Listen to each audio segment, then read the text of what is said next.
పరిశుద్ధుడా యేసయ్యా నీకే వందనములు స్తోత్రములు ప్రభు. ఉదయకాల సమయంలో నా తండ్రి నిన్ను ఆరాధించుకునే కృపాభాగ్యాన్ని మాకు దయచేసి దేవా నీకే వందనాలు స్తోత్రములు నాయనా. ఇంతవరకు నా తండ్రి నిన్ను పాటలతో నాయన గణపరుచుకునే కృపను మాకు దయచేసిన దేవా నీకు వందనాలు స్తోత్రములు ప్రభు. అలాగే నా తండ్రి మా సంఘాన్ని దీవించి ఆశీర్వదించిన ఆయన ప్రతి బిడ్డని కూడా దీవించి ఆశీర్వదించి తండ్రి అలా నీ రక్షణలోనైనా మమ్మల్ని భద్రపరచిన దేవా నీకు వందనాలు స్తోత్రములు. ఇంతవరకు నైనా మమ్మల్ని ఎంతగానో కాసి కాపాడిన దేవా నీకు వందనాలు స్తోత్రములు తండ్రి. అలాగే ఈ ఆరాధన అంతటినీ కూడా దీవించి ఆశీర్వదించిన ఆయన అలాగే నీ దైవజనులు నా ప్రభువా వెళ్తుండగా నా తండ్రి నీ ఆత్మను కుమ్మరించి నా తండ్రి మా హృదయాన్ని తెరిచి నా ప్రభువా నీ ఆత్మను మాకు తెలిపే కృపాభాగ్యాన్ని దయచేయమని నీ జ్ఞానాన్ని మాకు అనుగ్రహింప చేయమని ఇక్కడ ఉన్న ప్రతి బిడ్డని కూడా నీ వైపు తిప్పుకుని నా తండ్రి హృదయాన్ని తెరమని మాలో చీకటిని పారదోలి నా తండ్రి ఎలుగుతూ నింపమని నజరేడైన యేసుక్రీస్తు నామములో అడిగి వేడుకుంటున్నాను నా పరమ తండ్రి. ఆమేన్ ఆమేన్. మరి మొదటిగా దేవుడికి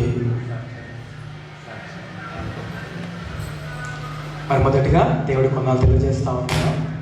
సమయం ఇచ్చిన దేవునికి మీ అందరికీ కూడా ప్రభువైన యేసుక్రీస్తు నామములో వందనాలు. అందరు బాగున్నారా? చలి పెడుతుంది కదా కొద్దిగా, ఈ ఫ్యాన్ నాకే వేసాను అందుకే చలి పెడుతుంది. అందరు బాగున్నారు కదమ్మా?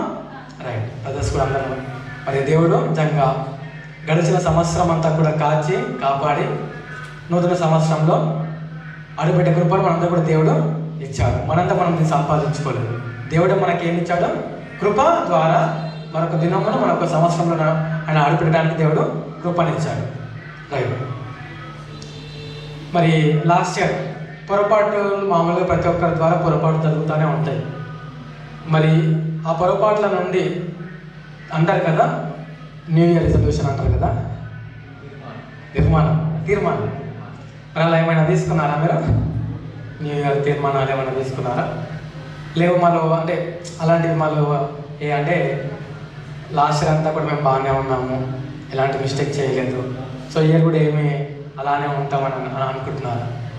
మిస్టేక్స్ అనేవి ప్రతి ఒక్కరి ద్వారా జరిగే ఉంటాయి. నా ద్వారా కూడా ఏవో కొన్ని మిస్టేక్స్ జరిగే ఉంటాయి. అవునంటాయి కదా అక్కడ ఎక్కడో దేవుడికి కొన్ని అయిష్టమైన పనులు చేసి ఉంటాను. చెయ్యకుండా ఉంటాను నేను అబద్ధికుని అవుతాను. ఎందుకంటే నేను మనిషిని కాబట్టి ఎక్కడ ఒక చోట నా వల్ల మిస్టేక్ అయ్యే ఉంటుంది.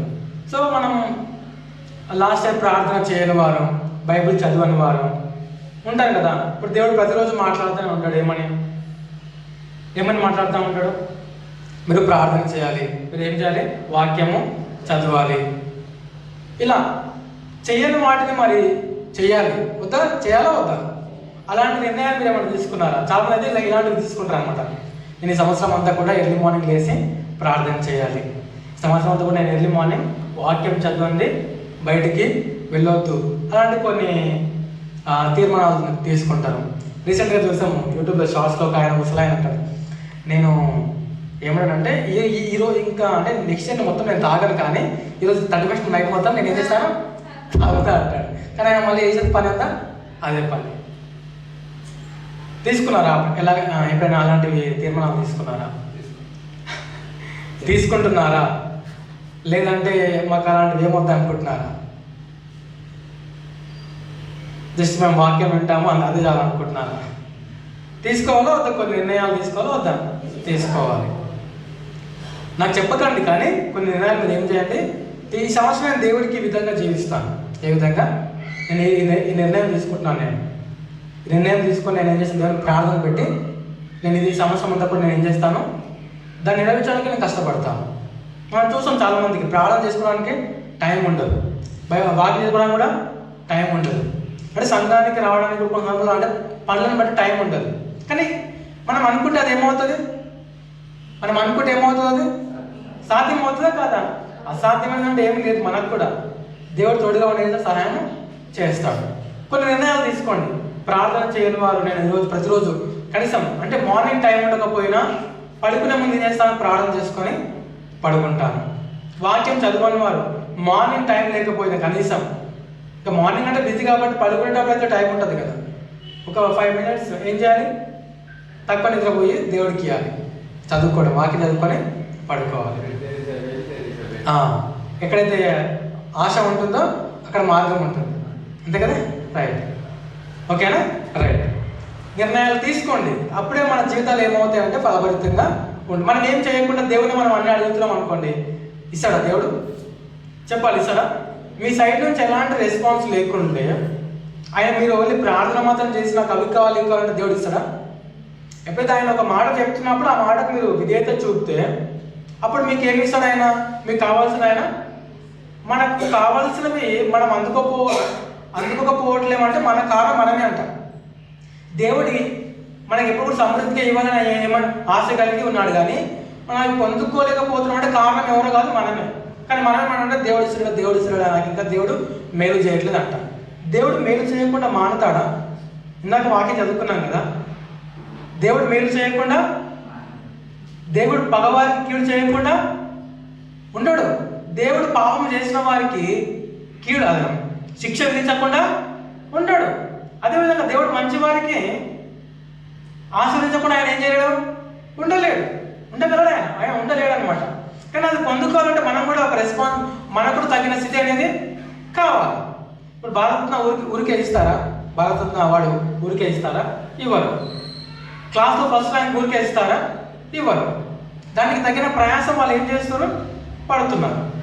మనలో ఉంటే మనం దేని కొరకైతే ఎదురు చూస్తున్నామో, అది నాకు ఈ సంవత్సరం ఇది వస్తే బాగుండు, అది వస్తే నీకు బాగుండు అన్నప్పుడు అది మరి నువ్వు పొందుకోవాలంటే అది ఎవరు ఇవ్వాలి? దేవుడు ఇవ్వాలి. దేవుడు ఇస్తే మనము దేవుడు అంటున్నాడు ఎక్కడంటే యోహాను సువార్త ఒక తీసారా 15వ అధ్యాయము, యోహాను సువార్త 15వ అధ్యాయము 5వ వచనం. యోహాను సువార్త 15వ అధ్యాయము మొదటి నుంచి చదువుకుందామా? మొదటి నుంచి. నేను నిజమైన ద్రాక్షవల్లిని, నా తండ్రి వ్యవసాయకుడు. నాలో ఫలింపని ప్రతి తీగను ఆయన తీసి పారవేయును. ఫలించు ప్రతి తీగే మరి ఎక్కువగా ఫలింపవల్లని దానిలోని పనికిరాని తీగలను తీసివేయను. నేను మీతో చెప్పిన మాటను బట్టి మీరిప్పుడు పవిత్రులై ఉన్నారు. నా యందు నిలిచి ఉండుడి. మీ యందు నేనును నిలిచి ఉందును. తీగే ద్రాక్షవల్లితో నిలిచి ఉంటేనే గాని తాను తానే ఎలాగూ ఫలింపదో అలాగే నా యందు నిలిచి ఉంటేనే గాని మీరును ఫలింపరు. అర్థమైన దేవుని వాక్యం చాలా ఇక్కడ చూడండి, దేవుడు ఎంత చక్కగా మాట్లాడుతున్నాడో. యేసుప్రభు ఎవరండి ఇక్కడ? ద్రాక్ష వల్లి. తండ్రి ఎవరంట? వ్యవసాయకుడు. నాలో ఫలింపని ప్రతి తీగను ఆయన తీసి పారవేయను. మనం అందరం కూడా ఎవరిలో ఉన్నాము? క్రీస్తులో ఉన్నాము. మనం ఒకవేళ ఫలింపకపోతే తండ్రి ఏం చేశారంట? చూడండి, నాలో ఫలింపని ప్రతి తీగను ఆయన తీసి పారవేయను. తండ్రి తీసి పారవేస్తాడంట. ఫలించు ప్రతి తీగ మరీ ఎక్కువగా ఫలింపవాలని దానిలోని పనికిరాని తీగలను తీసివేయను. మనం ఇంకా ఎక్కువగా ఫలించాలనేసి మన మధ్యలో కొన్ని తప్పుగా అనుకోదు ఇలా అయితే, మనం ఇంకా ఎక్కువగా ఫలించాలని మన మధ్యలో కొన్ని పనికిరాని తీగలని ఆయన ఏం చేశాడంటే తీసి, అంతేనే కదా. ఇప్పుడు ద్రాక్ష తోట ఉంది, దానికి కాపు కాసేవాడు ఎండిపోయిన తీగలను ఏం చేస్తాడు? కట్ చేసి, ఎందుకంటే ఈ తీగ వల్ల మీకు దాంతో అంటుకున్న తీగకి ఏమవుతుంది?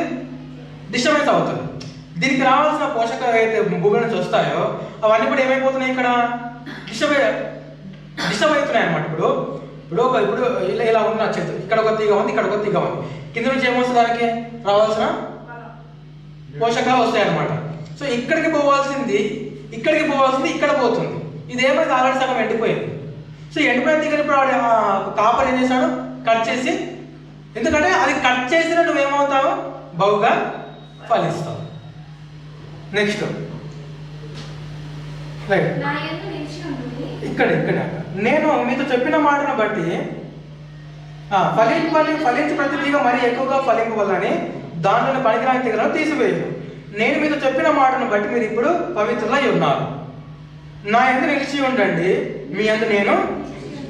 దేవుడు ఏమంటాడు? ఫస్ట్ మనం రమ్మంటుండా, ఆయన వస్తా అంటుండా?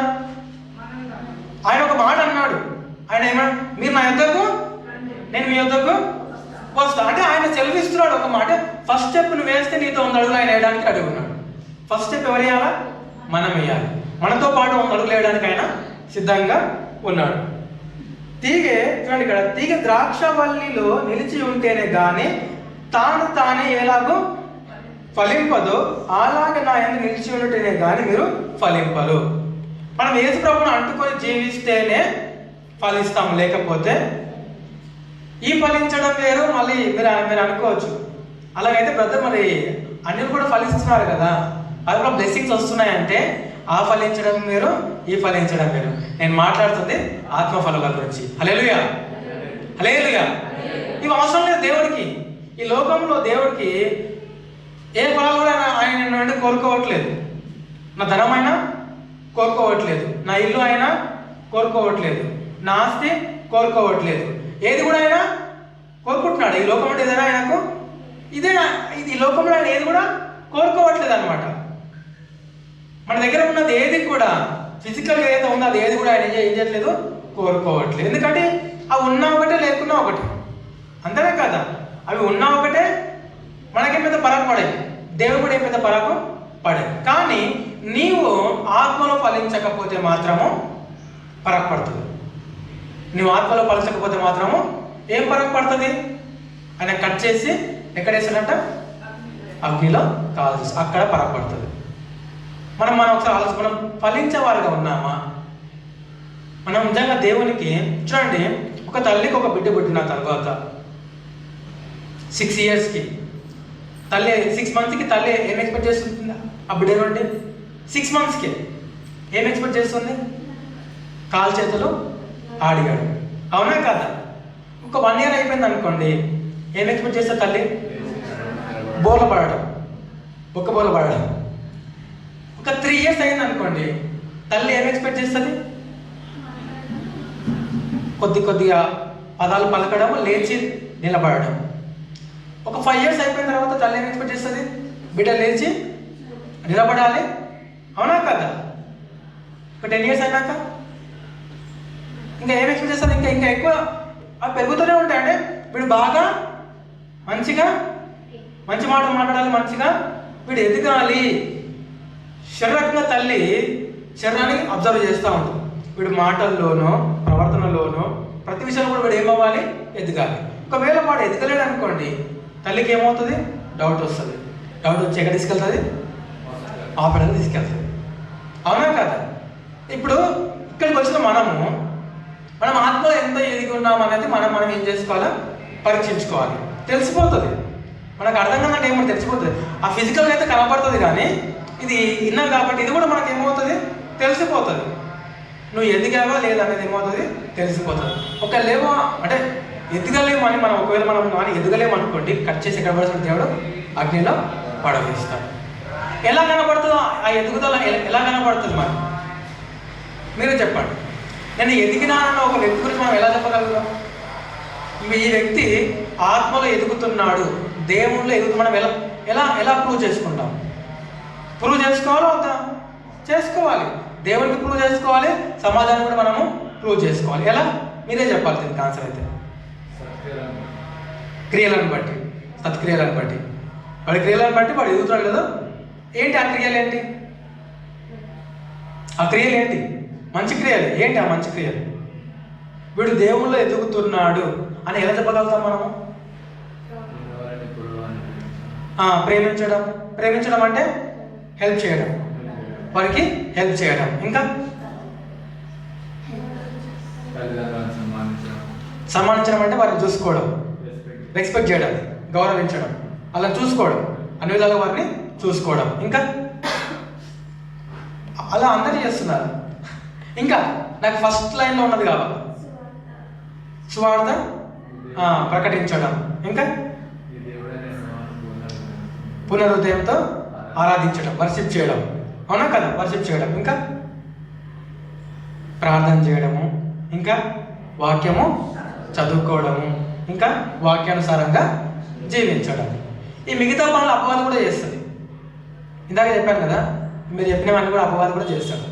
వాడు పాటలు పాడతాడు, వాడు ఏం చేస్తాడంట వాక్యం కూడా చదువుతాడు, వాక్యం కూడా యేసుప్రభుతో వాడు వాక్యం ద్వారా మాట్లాడుతున్నాడు, వాక్యం ద్వారాగానే మాట్లాడుతున్నాడు. కానీ మనం చేయలేని పని ఏంటి తెలుసా?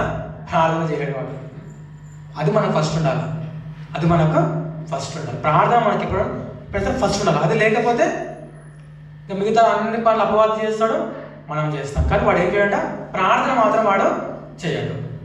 సో ఒక నిర్ణయం తీసుకోండి, నూతన సంవత్సరంలో నేను ఒక ఉదయకాలం లేసి, అట్లీస్ట్ ఉదయకాలం అయినా సరే, సాయంత్రం అయినా సరే, దేవుడికి నేను ఈ సంవత్సరం అంతా కూడా ఈ పని చేసి కానీ నేను ఏం చేయను, ముందుకు పోను. అది ప్రార్థన కావచ్చు, నేను అడిగితే ప్రార్థన పెట్టుకోండి బెస్ట్ థింగ్.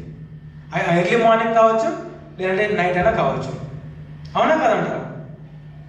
చేసుకుంటారా లేదా? ఇంకా నేను వాక్యంలోకి వెళ్ళలేదు. నేను ఏం చెప్తున్నా అంటే ఒక తీర్మానం గురించి చెప్తున్నాను. ఇంకా మనం తీర్మానం కలిగలేకపోతే దేవుడు ఎలాంటి తీర్మానాలు ఇవ్వడు, మనం పొందుకోలేం. ఆయన ఇచ్చాడు కానీ మనం పొందుకోలేం. అవునంటారు కదంటారా?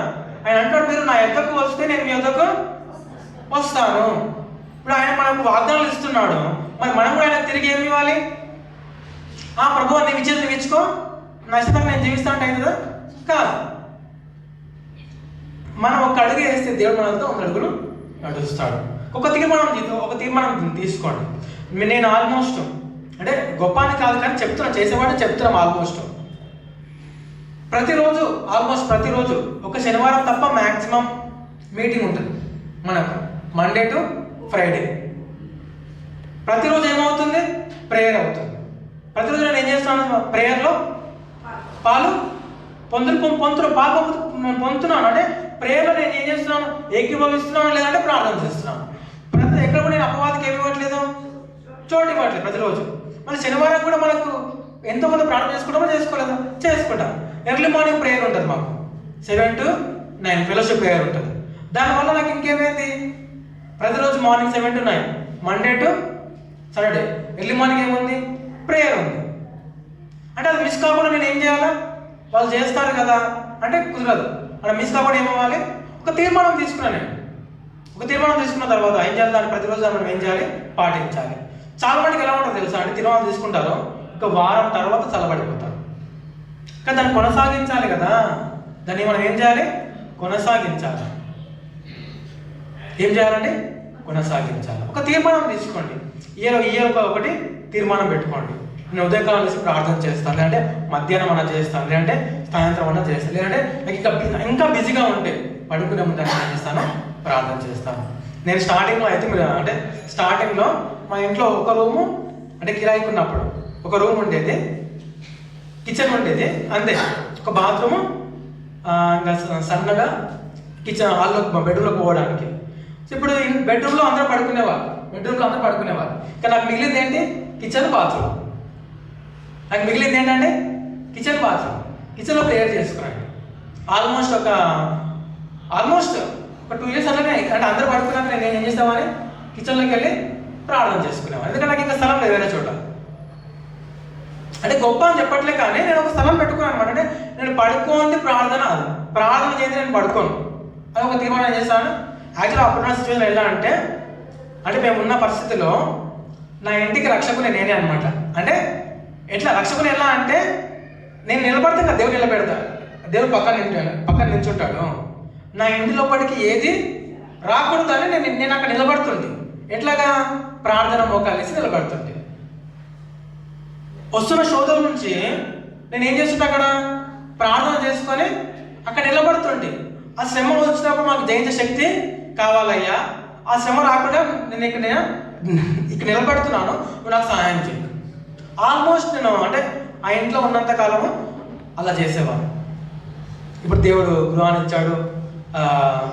ఇప్పుడు కూడా అంటే వీళ్ళని బట్టి ఇప్పుడు ప్రేయర్ అవుతాం, ప్రతిరోజు ప్రార్థన అవుతాం కాబట్టి ఎలాంటి ఇబ్బంది లేదు. అందరం ప్రార్థనలో కూర్చుంటాం అన్నమాట. దాని ఫలితం ఈరోజు నాకు కనబడతా ఉంది, మీకు కూడా కనబడతా ఉంది. అవునా కదంటారా? ప్రార్థన అనేది చాలా అవసరం. ప్రార్థన లేకపోతే మనం ఏమి కూడా చేయలేమన్నమాట, ఏమి పొందలేము. ప్రార్థన లేకపోతే ఏమి కూడా పొందలేము. ఇది ఒక తీర్మానం తీసుకోండి. మార్నింగ్ కావచ్చు, నడితే 3 పూటలు చేయండి. దావీదు ఎన్నిసార్లు చేశాను ప్రార్థన? ఎన్నిసార్లు చేసామనండి? 3 సార్లు దేవునికి. ఎన్నిసార్లు మొరపెట్టేవాడు? నెక్స్ట్ వీక్ చెప్తారా? అంటే ముమ్మారు ఏం చేస్తున్నాడు దేవునికి? ప్రార్థన పెట్టేవాడు. దానిలో కూడా ముమ్మారు దేవునికి, అంటే ఆయన ఒక రాజు స్థానంలో ఉన్న దావీదు, మరి దానిలో కూడా ఒక అధికారంలో ఉన్నాడు. ఆయన ఏం చేస్తున్నాడు? టైం తప్పకుండా ముమ్మారు దేవునికి చేస్తున్నాడు, ప్రార్థన చేస్తుంది దానిలో. ఇంకా దావీదు గురించి చెప్పొద్దు, ఆయన ఆరాధిస్తున్నాడు, ప్రార్థన కూడా చేస్తూ ఉంటాడు. ఎక్కడ కూడా ఆయన ఏ అధికారంలో ఉన్న, ఎంత అధికారంలో ఉన్నా కానీ ప్రార్థన ఆపలేదు, స్తుతి ఆరాధన ఆపలేదు. ఇవి రెండు మనకు కావాలి. ఈ సంవత్సరంలో మీరు అందరూ కూడా నేను చెప్తా ఉన్నాను, నేను కూడా చేస్తున్నాను, మీరు కూడా చేయండి. నేను చేస్తే కదా మీకు చెప్పాలి, నేను కూడా నాతో పాటు మీరు కూడా ఏం చేయండి, చేయండి. సమయం తీసుకొని ప్రార్థన ఒక్కటి కంటిన్యూ చేయండి. మిగతా వాళ్ళు ఆటోమేటిక్గా వచ్చేస్తూనే ఉంటాయి. ప్రార్థన అంటే మిగతా ఆటోమేటిక్గా వచ్చేస్తూనే ఉంటాయి. సరే, వాక్యంలోనికి వెళ్తాము. ద్వితీయోపదేశ కాండము తీసుకుంటారా లేదా? తీర్మానం తీసుకున్న వాళ్ళు ఓకే, ఇప్పుడు వరకు ఇంకా తీసుకున్న వాళ్ళకి చెప్తున్నాను నేను. తీసుకున్న వాళ్ళకు సమయం పెట్టుకోండి, ఒక సమయం పెట్టుకోండి.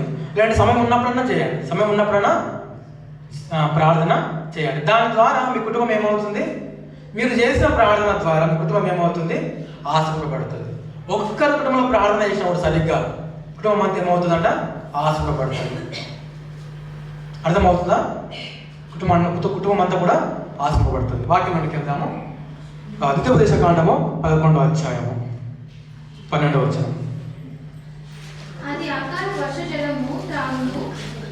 ద్వితీయోపదేశ కాండము 11వ అధ్యాయము 12వ వచనం చదువుతున్నాక 11వ అధ్యాయము 12వ వచనం.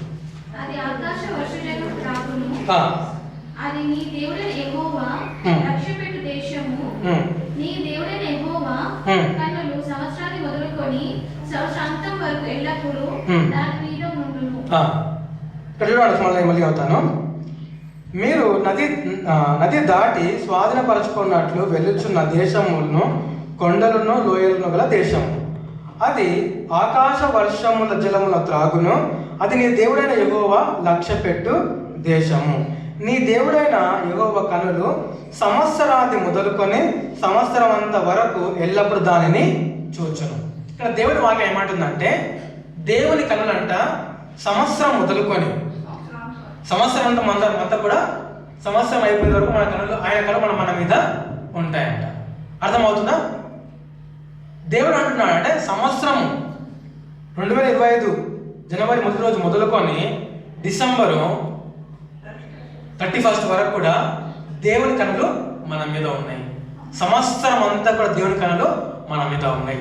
మళ్ళీ కొత్త సంవత్సరం 2026 జనవరి మాసం 1 రోజు మొదలుకొని మళ్ళీ ఇప్పుడు 4వ రోజు మళ్ళీ దీని ఒక అంతవరకు సంవత్సరం అంతవరకు కూడా దేవుని కనులు మన మీద ఉన్నాయి. హల్లెలూయా. ఎవరి కనులు మన మీద? దేవుని కనులు ఉన్నాయి. మనల్ని కాచి కాపాడాడు, ఆ రెక్కల కింద భద్రపరిచాడు, సజీవ లెక్కలో ఉంచాడు. ఎన్నో ప్రయాణాలు చేస్తూ ఉన్నాం, ఎన్నో ఆటంకాలు. మనకు తెలిసినవి కొన్ని అయితే మనకు తెలియనివి చాలా ఉన్నాయి. ప్రతి దాన్ని మన దేవుని చేత తప్పించాడు. లేదంటే అవునరా కాదంటారా? నాకు తెలిసినవి కొన్నే ఉన్నాయి, చాలా సార్లు నేను ఏమైనా తొట్టులు తప్పిపోయిన ప్రమాదాలు చాలా ఉన్నాయి, కానీ నాకు తెలియనివి చాలా ఉన్నాయి. లేవంటారా? ఉన్నాయి. ఎవరు కాపాడుతూ ఉన్నారు మనల్ని? దేవుడు కాపాడుతూ ఉన్నాడు. ఎవరు కాపాడుతూ ఉన్నారు? మరి కాపాడుతున్న దేవుడికి మనం విధేయత చూపాలా వద్దా? ఆయనతో మనం ఉంటేనే, ఆయన వల్ల మనం ఆయనతో ఉంటే బెనిఫిట్ ఆయన కాదు. బెనిఫిట్ ఎవరికి? మనకి. బెనిఫిట్ ఎవరికి? మనకి. ఏదో ఆయనకి బెనిఫిట్ అని ఆయన రమ్మంటలేదు, మీకు బెనిఫిట్ కాబట్టి మిమ్మల్ని ఆయన ఎందుకు రమ్మంటా ఉన్నాడు. సంవత్సరం అంతా కూడా దేవుని కన్నులు మనం చూస్తూ కాపాడుతూ ఉన్నాయంట. నిజంగా కదా దేవుడు ఎంత ఆశ్చర్యకరుడు. ఒక్క క్షణం కూడా మనం ఆయన కళ్ళ మనము తప్పించుకోలేమంట. మనం ఏం చేయలేమంట? ఒక రాజు అంట ఒక అంటే తన కుమార్తెని ఇచ్చి పెళ్లి చేయడానికి చాలా మందిని రాజ్యాలు ఏం చేశాడు? ప్రకటిస్తాడు కదా, రాజు ప్రకటన చేస్తారు కదా, నా కుమార్తెని ఇచ్చి పెళ్లి చేస్తున్నాను, దానికి ఒక పోటీ పెడుతున్నాను, రండని పిలిచాడంట. ఆ పోటీ వచ్చిన వాళ్ళందరికీ అరటిపళ్ళు ఇచ్చాడు. ఏ పళ్ళు? అరటిపళ్ళు ఇచ్చాడు. ఏం చేయమని? తినమని. కానీ ఎలా తినమన్నాడంటే, ఎవరు చూడకుండా మీరు తినాలి. మీరు తింటున్నప్పుడు ఎవరు కూడా చూడవద్దు. అలా అనేసి ఇంకా చాలా మంది వచ్చారంట. అరటిపళ్ళు తీసుకొని పోయి, అంటే మీరు తినేసి నాకు చెప్పాలి, మీరు తినేసి వచ్చి నాకు మీరు ఎక్కడ తిన్నారో నాకు చెప్పాలి. అయితే ఎవరు కూడా ఏం చేయవద్దు, మీరు తింటున్నప్పుడు చూడవద్దు, చూస్తే నా బిడ్డను మీకు ఇవ్వను అనేసి ఈ అడుపల్లి చేసేసి పంపించాడంట. మళ్ళీ ఒక టైం చెప్పాడంట, మళ్ళీ టైంకి పిలిచాడంట. అందరూ లైన్ పెట్టి పిలుస్తామంటే మేము ఆడ తిన్నాము, మేము దుప్పటి కప్పుకొని తిన్నాము, మేము సొరంగంలోకి పోయి తిన్నాము, అలా రకరకాలుగా చెప్తా ఉన్నారంట. తల పూసుకొని తిన్నాను, ముద్ద కప్పుకొని తిన్నాను, ఎవరు లేనప్పుడు తిన్నానని చెప్తా ఉన్నప్పుడు అందరు తిన్నాడు. ఒక వ్యక్తి మాత్రము పండు పట్టుకొని వచ్చాడు. ఈ వ్యక్తి నుంచి అందరు నవ్వుతున్నారంట. అరే నీకు ఎక్కడ స్థలం దొరకలేదా ఈ పండు తినడానికి? ఎక్కడ స్థలం దొరకలేదా? ఎవరు కనబడకుండా తినొచ్చు కదా అని మనం చూసి నవ్వుతున్నారంట. తలపేసుకొని తినొచ్చు కదరా, ఎవరు లేనప్పుడు తినొచ్చు కదా అని మన చూసి ఏం చేస్తారు వీళ్ళందరూ కూడా నవ్వుతున్నారంట. అప్పుడు రాజు వాడిని పిలిచి అడిగాడంట, ఎందుకు తినలే ఈ పండును అంటే, నేను తిందాం అనుకున్నాను కానీ మీరు ఒక మాట అన్నారు కదా, ఏమన్నారు? ఎవరు చూడని చోటికి వెళ్ళి పండు మీరు ఏం చేయమన్నారు? తినమన్నారు. అయితే నేను ఎక్కడికి వెళ్ళి కూడా నా దేవుడు నాతో వస్తున్నాడు, నీ పండు తినలేకపోయినాను, తినలేకపోయాను. అంతే కదా, దేవుడు ఏం చేస్తున్నాను చూస్తున్నాడు. చాలా మంది ఇది మర్చిపోతారు. దేవుడు చూస్తున్నాడా లేదా? మరి మిగతా వాళ్ళందరికీ దేవుడు ఉన్నాడనే అనే ఆలోచన ఉందా? లేదు. ఆ దుప్పటి తప్ప ఒకటి తిన్నాడంట, తల దోసుకుని ఒకటి తిన్నాడంట, వాళ్ళని చూసి నవ్వుతున్నారంట. ఇలాగే ఉంటుంది లోకంలో కూడా. లోకంలో మనం చూసి ఏం చేస్తే చాలా మంది నవ్వుతున్నారా లేదా? నవ్వుతున్నారు ఇప్పటికీ. కానీ మనము వెక్కిరింపబడము, మన దేవుడు కూడా వెక్కిరింపబడడు. ఎందుకంటే మనం కలిగిన దేవుడు సత్య దేవుడు. దేవుడు చూస్తున్నాడు. మిగతా అందరూ మర్చిపోయారు, మర్చిపోయారు. కానీ ఈ వ్యక్తి మాత్రం ఏమవ్వలేదంటే మర్చిపోలేదు. అప్పుడు రాజు ఆయన పిలిచి పెళ్లి చేశాడు. ఎక్కడైనా అడుగుతారా? లేదా అదొక పారాబుల్, అదొక ఉపమానం అని. అవునా కదంటారా? దేవుడు ప్రతి చోట కూడా దేవుడు ఏమైనా ఉన్నాడు, ఆయన లేని చోటు లేదు. కరెక్టే కదా ఆయన చెప్పే సమాధానం? తప్పు ఉంది అందులో ఏమన్నా? లేదు. రైట్.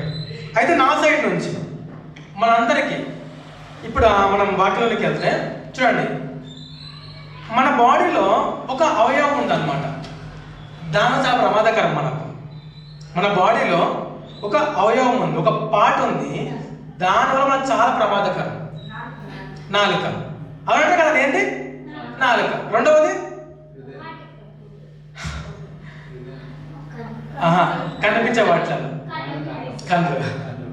చూడండి, ఈ నాలుక తర్వాత ఫస్ట్ ప్లేస్లో ఏముందంట? నాలుక ఉంది. దీనివల్ల మనకు చాలా ప్రమాదం ఉంది. దీనివల్ల మనకు చాలా.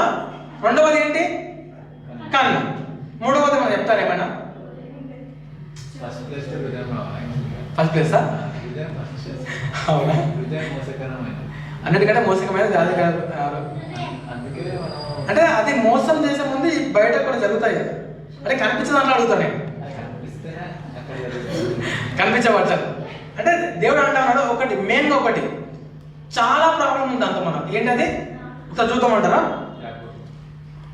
దానికంటే ముందు రైట్, పేతురు రాసిన మొదటి పత్రిక 3వ అధ్యాయము 10వ వచనం. పేతురు రాసిన first Peter chapter 3 10th verse.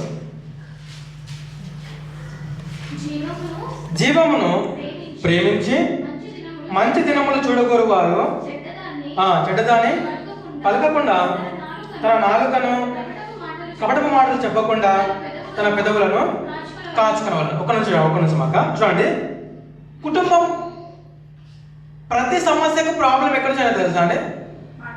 మాటలతో స్టార్ట్ అవుతుంది. ప్రతి సమస్య ఎలా స్టార్ట్ అవుతుంది అంటే మాటలతో స్టార్ట్ అవుతుంది. అవునా కదా? ప్రతి ప్రాబ్లం ఎలా స్టార్ట్ అవుతుంది అంటే మాటలతో స్టార్ట్ అవుతుంది. ఇప్పుడు ఒక ప్రాబ్లం అయింది, ఇక్కడ ఒక ప్రాబ్లం అయింది, మనం అందరం వచ్చి ఒక వ్యక్తి మిస్టేక్ చేశాడు, సరే పోన్లే అంటే అది ఏమవుతుంది? అంతటితోనే అయిపోతుంది. అంతకు మించి ఇంకో మాట అంటే అది ఏమవుతుంది? ప్రాబ్లం క్రియేట్ అవుతుంది. చూడండి, జీవమును ప్రేమించి మంచి దినములు చూడకూడదు వాడు చెడుదాన్ని పలకుతా నాలుగు ఏం చేయాలంట? కపటపు మాటలు చెప్పకుండా తన పెదవులను కాచుకునే వాళ్ళను. మనం అందరం కూడా జీవాన్ని ఏం చేస్తున్నాము? ప్రేమిస్తున్నాము.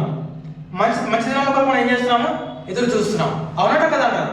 ఇప్పుడున్న దినాలన్నీ కూడా మంచి దినాలు కాదు. దినములు సమయాన్ని పోనీయాక అన్నది వాక్యం. దినములు చెడ్డవి కనుక మనం దేని కొరకు ఎదురు చూస్తూ ఉన్నాము? మంచి దినముల కొరకు. అవి ఇప్పుడు లేవు. ప్రభు రాకపోయిన తర్వాతనే మనకు అవి ఏమవుతాయి? కలుగుతాయి. అందులో నీవు ఉండాలంటే చూడండి, వాడు చెడ్డదాన్ని పలకను నాలుకను కపటమాట పలక పెదవులను కాచుకొనవలను. ఏంటంట? నాలుక, పెదవులు. పెదవులు ఎక్కడ కూడా మనం మాట్లాడలేము. అందుకే అంటారు కదా, నరమే నాలుక వాగుతూనే ఉంటుందంట. ఈ పనులు అంటాయంట, దౌడ పనులు అంటాయంట. కొద్దిగా నాలుక చూసి మాట్లాడు. నీవు మాట్లాడి మా పనులు ఏమైపోతున్నాయంట? రాలిపోతున్నాయని అడుగుతాయంట. అవునా కదంటారా? అంటే నాలుగు చేసిన మిస్టేక్కి ఇబ్బంది ఎవరు పడుతున్నారు? దౌడ పనులు పడుతున్నాయి. చూడండి, జీవమును ప్రేమించి మంచి దినములు చూడకూడదు వాడు చెడ్డదాన్ని పల్లకుండా నాలుకను కొడమాట పలకుండా పెదవులను. ఇది మనం కంట్రోల్లో పెట్టుకుంటే కుటుంబము కానీ, సంఘము కానీ, సమాజం కానీ బాగుంటుంది. కంట్రోల్లో ఉంటాయి. ఉంటాయి. చాలా మంది మనకి ఎందుకు ప్రాబ్లమ్స్ వస్తున్నాయంటే ఈ నాలుకే అన్నమాట. చూడండి, ఇక్కడ మన కింద చూసుకుంటే, అతడు కీడును తొలగి మేడు చేయవలను, సమాధానం వెతికి దాన్ని వెంటాడవలను. ఇంకా అదేవిధంగా కీర్తనల గ్రంథం 34వ అధ్యాయం. కీర్తనల గ్రంథం 34వ అధ్యాయము 12వ వచనం. Psalms chapter 34 verse. ఎవరైనా ఉన్నాడా? మేలు నందుచు అనేక దినములు ఎవరైనా ఉన్నాడా? పలకకుండా నీ నాలుకను పలకకుండా నీ పెదవులను కాచుకొను మాని దాని పెట్టండి. చాలు. చూడండి, అక్కడ మళ్ళీ అవుతా నేను 12. బ్రతుకు గోరువాడు ఎవడైనా ఉన్నాడా? మేలు నొందుచు అనేక దినములు బ్రతుకు గోరువాడు ఎవడైనా ఉన్నాడా? చెడ్డ మాటలు పలకకుండా నీ నాలుకను, కపటమైన మాట పలకకుండా నీ పెదవులను కాచుకొను. సేమ్ వర్డ్స్ అన్నమాట. బ్రతుకు గోరువాడు ఎవడైనా ఉన్నాడా? అందరం మనం దేని కొరకు ప్రయాసపడతా ఉన్నాము? బ్రతకడానికి. నిత్య జీవనం కూడా ఏం చేయడానికి? బ్రతకడానికి. చనిపోవడానికి ఎవరు కూడా ప్రయాస పడనక్కర్లేదు. అయితే చూడండి, చెడ్డ మాటలు పలకకుండా నీ నాలుకను, కపటమైన మాట పలకకుండా నీ పెదవులను కాచుకొనము. ఇవి ఏం చేయాలంటే రెండుని నాలుక పెదవులను కాచుకోవాలి. అప్పుడే నీకేమొస్తుంది? జీవం వస్తుంది. అప్పుడే నువ్వు ఏం చేయగలుగుతావు? బ్రతకగలుగుతావు. అవునా కదా అంటారు? బ్రతకగలుగుతాం. ఈ రెండింటిని మనం కంట్రోల్లో పెట్టుకోకపోతే మనకు ఆ జీవం ఉండదు. మన ప్రయాసం అంతా ఏమవుతుందంట? వ్యర్థం అవుతుంది. అవునంటే కదంట. ఇంకేమంటే సరే, ఇదే కీర్తన గ్రంథము 64వ అధ్యాయంలో 64వ అధ్యాయం 8వ వచనం.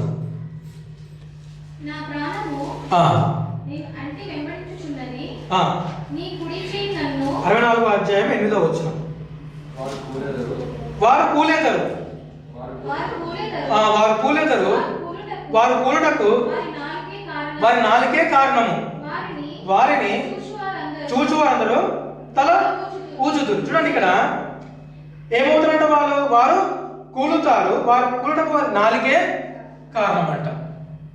ఇంకా ఎవరు వచ్చి నేను కూల్చాల్సిన అవసరము లేదు, నేను పడేయాల్సిన అవసరము లేదు.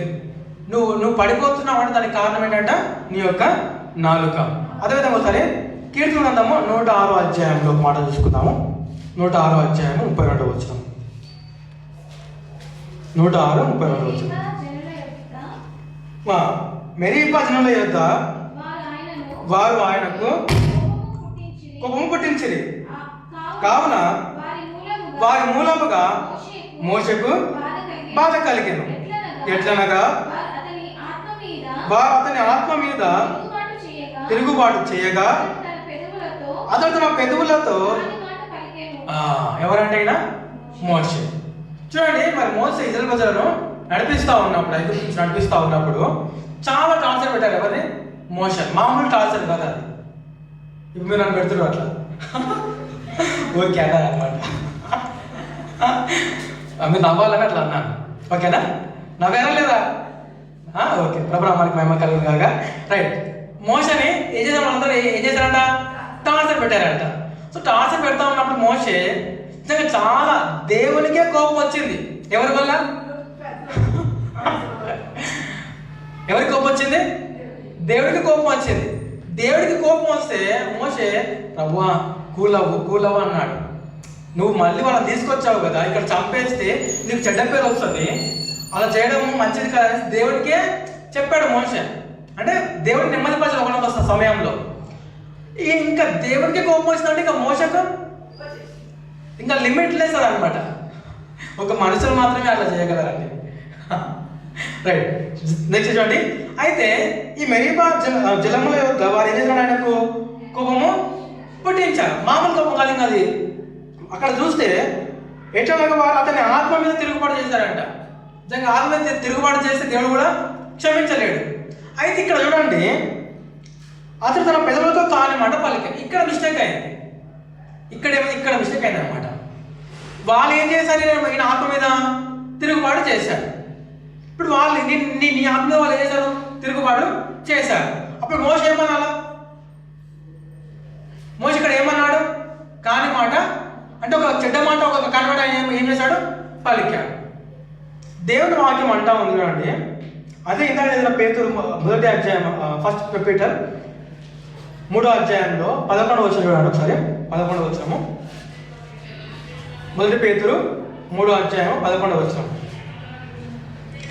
అతడు తొలికి మేలు చేయవలెను, వెతికి దాన్ని వెంటాడవలెను. ఇంకా ప్రభువు కన్నులు నీతిమంతుల మీదను ఆయన చెవులు ఉన్నవి గనుక కీడు చేయ వారికి విరోధంగా ఉన్నది. కింద ఇంకా మీరు మంచి విషయంలో ఆసక్తి గలవారైతే మీకు అణచేయబడేవాడు. మీరు ఒకవేళ నీతి నిమిత్తము శ్రమపడినను మీ ధన్యులే.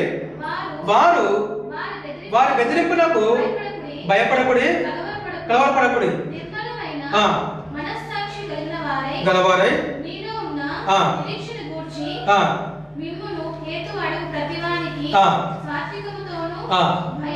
భయముతోను సమాధానం చెప్పుటకు ఉండుడి.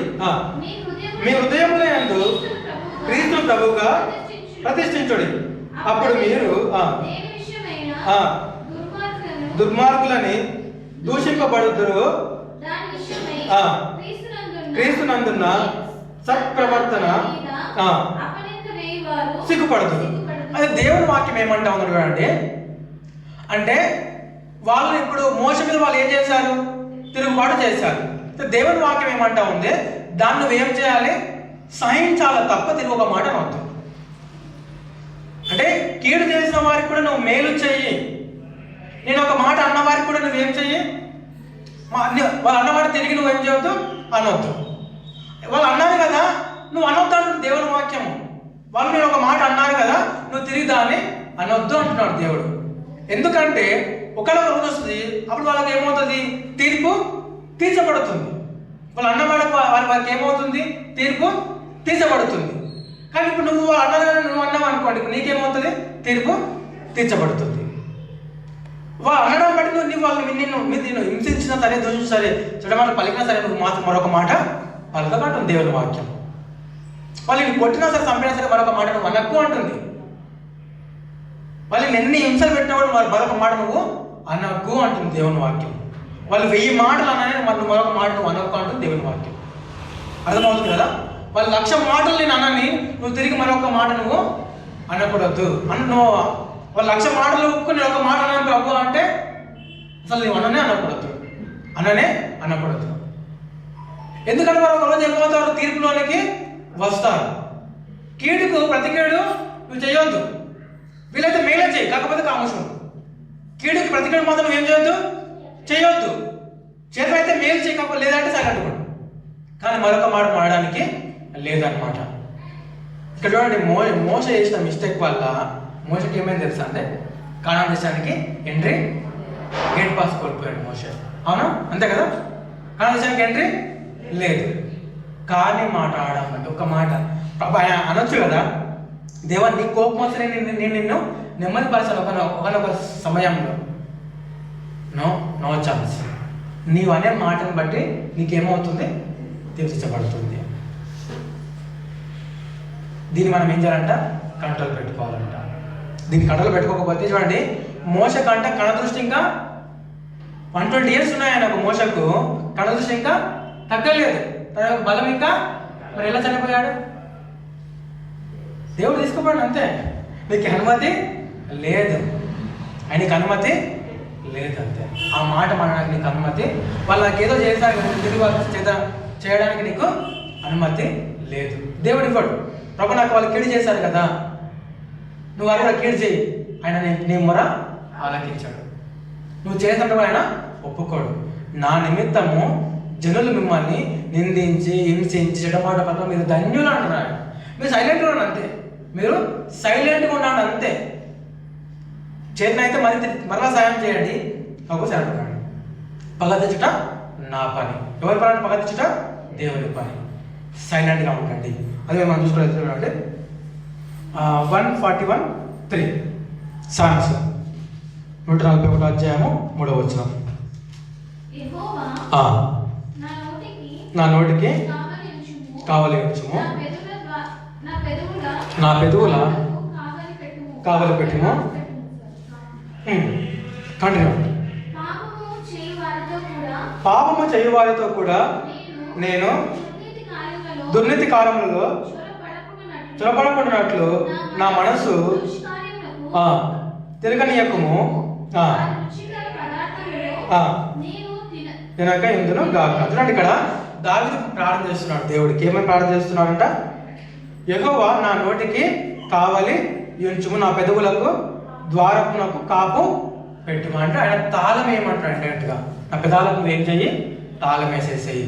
చూడండి, నా నోటికి కావలి ఉంచుము, నా పెదవుల ద్వారమునకు కాపు పెట్టుము. అంటే చెడ్డమాట పలకకుండా నా నోరు కాయమనే దేవుడు ఆయన చేస్తున్నాడు, వేడుకుంటా ఉన్నాడు. మనందరికీ కోపం వస్తుంది, ఎందుకంటే ఉప్పు కారం తింటున్నాం కాబట్టి. కోపం వస్తుందా కదా? వస్తుంది. కాకపోతే అది మనం ఏం చేయాలో, దానివల్ల బీపీ కూడా షుగర్ కూడా వస్తాయి అనమాట. అది ఇంకెక్కువై, అవునా కదా? కోపం వస్తుంది కదా, దాన్ని ఎలా మనం కంట్రోల్ చేసుకోవాలో వద్దా? కంట్రోల్ చేసుకోవాలి. దావీదు దేవునికి మొరపెడుతున్నాడు. ఏమని మొరపెడుతున్నాడు? నా నోటికి కావలి ఉంచుమయ్యా, నా నోటికి కాపు కాని మాట నోటి రాకుండా దానికి నువ్వేం చెయ్యి? మనమైతే ఎడాపెడ వాయించేస్తూనే ఉంటాం కదా, డోలకు వాయిస్తాం. రైట్, ముందుకు వెళ్తాము. ఒకసారి యాకోబు పత్రిక 3వ అధ్యాయం. యాకోబు పత్రిక 3వ అధ్యాయము మొదటి నుంచి చదువుకున్నాం కొన్ని వచనాలు. యాకోబు పత్రిక 3వ అధ్యాయము మొదటి నుంచి.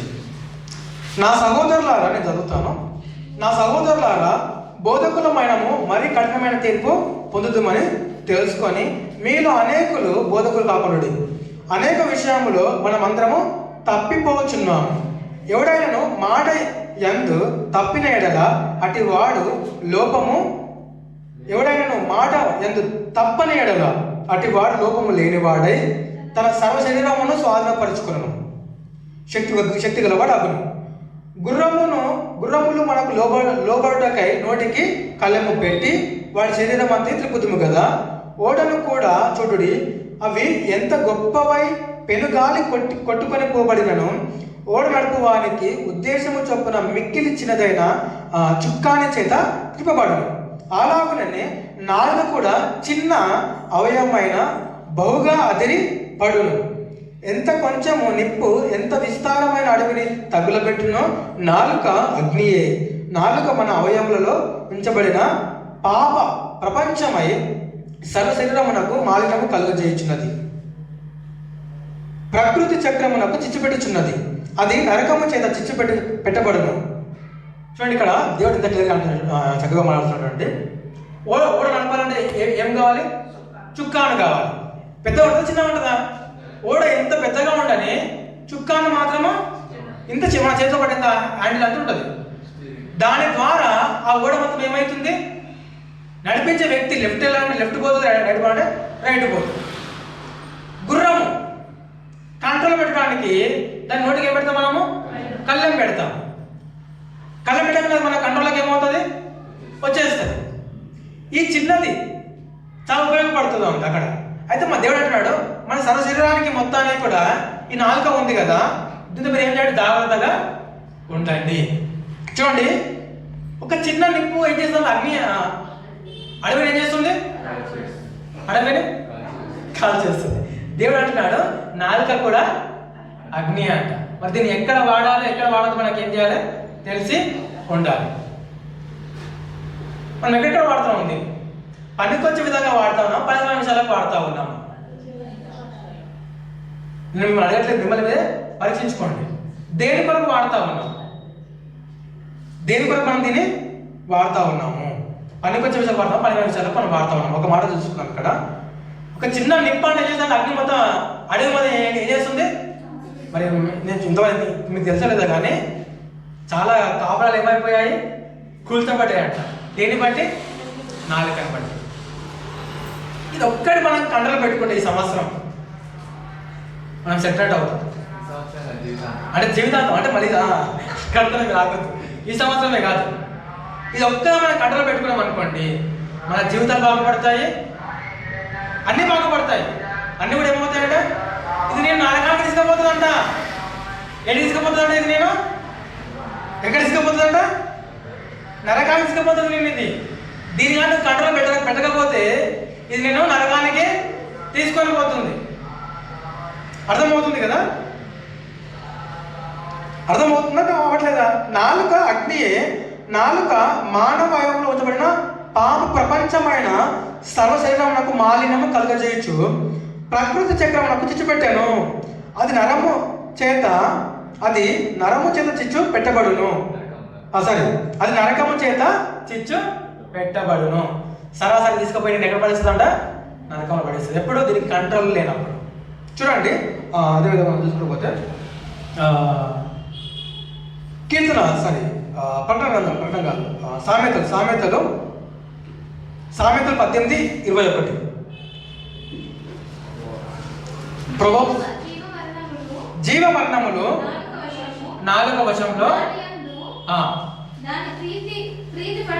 దాని ప్రీతి పడువారు.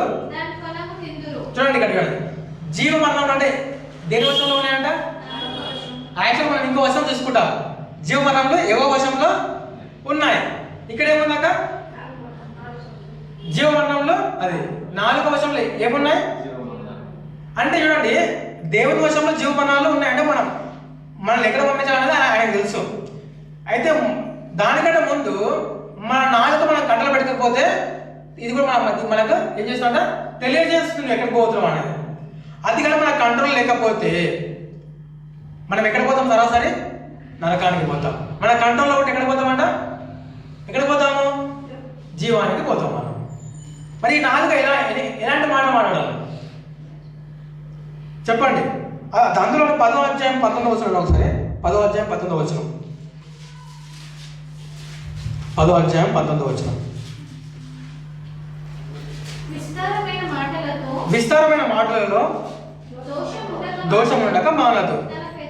తన పెదవులను మూసుకొనివాడు బుద్ధిమంతుడు. విస్తారంగా మాట్లాడితే అందులో ఏముంటుందంట? దోషం ఉంటుంది. మనం చూస్తాం కదా, తప్పుగా అనుకోవద్దు. ఒక గుంపు కూడుకుంటారు, పండ్లకి వెళ్ళిపోయిన తర్వాత ఇంట్లో మగవాళ్ళు ఆడాలి పండ్లకి వెళ్ళిపోతారు. ఒక బ్యాచ్ కూర్చుంటుంది అనమాట. పూజ చేస్తుంది. అక్క మీ ఇంట్లో ఏమవుతున్నాయి, మా ఇంట్లో ఏమవుతున్నాయి, మా ఆయనకి ఇట్లా, మీ ఆయన గట్లా, ముసలాం ముచ్చట్లు అనమాట. అంటే ఆడవాళ్ళనే కాదు కానీ అందరూ, ఇది అందరికి వర్తిస్తుంది, మగవాళ్ళు కానీ ఆడవాళ్ళు కానీ. అంటే విస్తారంగా మాడడం వల్ల అందులో ఏముంటుంది? ఇప్పుడు మంచివైతే చెప్పుకోవాలండి, పనికొచ్చేటైతే చెప్పుకోవాలి. పనికిరానికి ఎందుకు? పనికిరానికి అవసరము లేదు. ఇప్పుడు విస్తారంగా మనం ఏం చేయాలంట? విస్తారంగా మనం ఏం చేయాలంట? మాడదు. కట్టే కొట్టే తెచ్చే. ఎక్కడికైనా పోయినామా? కట్టే కొట్టే అయిపో 3 ముక్కలలో అయిపోవాలా? నన్ను వచ్చి మీరు కూడా 3 ముక్కలలో అయిపోగొట్టినారు. దేని గురించి మనం మాట్లాడుతున్నాం అనేది కూడా అక్కడ అవసరం, అవునా కదా? దేని గురించి మనం మాట్లాడుతున్నాము. చూడండి, 4వ వశంలో ఏముందంటే జీవ మరణం. నేను నరకాన్ని తీసుకుపోయేది అదే, పాతాన్ని తీసుకుపోయేది. నువ్వు మరణ పడతా ఉన్నావు అంటే ఫస్ట్ ప్లేస్లో అదే ఉంది. దేవుడికి ఇక్కడ అన్నాడు అనమాట. అంటే దీన్ని బట్టి ఇదేమవుతుంది? చెడిపోతుంది. ఈ హృదయం ఏమవుతుంది? నీ చూపును బట్టి, నీ మాటను బట్టి ఈ హృదయం ఏమవుతుంది? చెడిపోతా ఉంది. హృదయం ఏమవుతుంది? మనము తొందరగా ముగించుకున్నాము. 2 తిమోతి 3వ అధ్యాయం. 2 తిమోతి 3వ అధ్యాయం మొదటి నుంచి చదువుకుందాము. 3వ అధ్యాయం 2 తిమోతి 3వ అధ్యాయం మొదటి నుంచి. అంత్యదినములలో అపారకరమైన కాలములు వచ్చినని తెలుసుకొనము. ఏలయనగా మనుషులు స్వార్థప్రియులు, ధనాపేక్షులు, బింకములాడువారు, అహంకారులు, దూషకులు, తల్లిదండ్రులకు అవిధేయతలు, కృతజ్ఞత లేనివారు, అపవిత్రులు, అనురాగరహితులు, అతిథి ద్వేషులు, అపవాదకులు, అతిదేంద్రియులు, క్రూరులు, సజ్జనాద్వేషులు, ద్రోహులు, మూర్ఖులు, గర్వాంధులు, దేవుడి కంటే సుఖానుభవం ఎక్కువగా ప్రేమించువారు, పైకి భక్తి గల వారి వలె ఉండి దాని శక్తిని ఆశ్రయించని వారై యొందురు. ఇటు వారికి విముఖుడవై యొండుము. దినములు చెడ్డలు. మనం ఏ రోజులలో ఉన్నామండి? అంత్యకాలంలో ఉన్నాము. ఎక్కడున్నాము? అంత్యకాలంలో ఉన్నామండి. అంత్య దినములలో అపారకరమైన కాలములు వచ్చును. తెలుసుకోండి, ఏం మర్చిపోయిన ఈ వాక్యం మాత్రం మర్చిపోవద్దు. అంత్య దినములలో అపాయకరమైన కాలములు వచ్చునని తెలుసుకున్నాము. వస్తున్నాయి, ఇప్పటికి కూడా ఆల్రెడీ స్టార్ట్ అయ్యాయి. ఇంకా కూడా అపాయకరమైన దినాలు కూడా ఇంకా రాబోతూ ఉన్నాయి. ఇంకా చాలా దారుణంగా అయిపోతాయి. మన ఇండియాలో కూడా ఇంకా ఇప్పుడు బయటకు వచ్చినాయి, కానీ బయట ఆల్రెడీ విజృంభిస్తూ ఉంది అనమాట. బయట ఆల్రెడీ విజృంభిస్తూ ఉంది. ఎక్కడ మన నైజీరియాలో కదా, నైజీరియాలో చంపుడు పోతా ఉన్నారు అనమాట. చంపుకుంటూ క్రైస్తవ చంపుడు పోతాం ఆల్రెడీ స్టార్ట్ అయిపోయింది. మన ఇండియా కూడా ఆల్రెడీ వచ్చేసింది, కానీ అంతగా కనపడట్లేదు, మనకు కనపడట్లేదు. ఎందుకంటే మనం ఇంట్లోనే ఉంటున్నాం, బయటకు పోవట్లేదు. బయట కూడా మనం న్యూస్ పెట్టుకొని చూస్తే అది వచ్చేసాయి. అది కూడా జరుగుతుంది, లోపల చేస్తూ ఉన్నారు. చూడండి, అయితే ఇక్కడ ఇంకొక మాట, మనము మన ఇంటి వారు, మన బంధువులు, లోకల్. చూడండి, అంత్యదినంలో అపాయకరమైన కాలం వచ్చినా తెలుసుకోండి. ఏలైనా మనుషులు స్వార్థప్రియులు అయిపోతారు. మనుషులు ఏమైపోతారంట? స్వార్థప్రియులు అయిపోతారంట. ధనాపేక్షలు అయిపోతారు వాళ్ళు. స్వార్థప్రియులు అంటే తెలుసు కదా, నా తల్లి లేదు, నా తండ్రి లేడు, భార్య లేదు, భర్త లేదు, సెల్ఫిష్ అయిపోతారు వాళ్ళు. అంటే అలాంటి రోజులు మనం పోతా ఉన్నాము. దేవుడు ముందుగానే ఏం చేస్తున్నాడు చెప్తా ఉన్నాడు. ఇప్పుడు మనం తట్టుకోలేము చూసినప్పుడు. ఒక్కసారి మనం చూస్తాము, మనము తట్టుకోలేము. తట్టుకుంటామా? తట్టుకోలేము. అరే, నేను ఇంతగా ప్రేమించిన నా భార్య ఈ విధంగా ఉందా, సెల్ఫిష్గా ఉందా, నా పిల్లలు ఈ విధంగా ఉన్నారా, ఇంత సెల్ఫిష్గా ఉన్నారా. నెక్స్ట్ ధనాపేక్షలు అంట. అంటే వాళ్ళకి ఏది అవసరం లేదు, ఏముండాలా?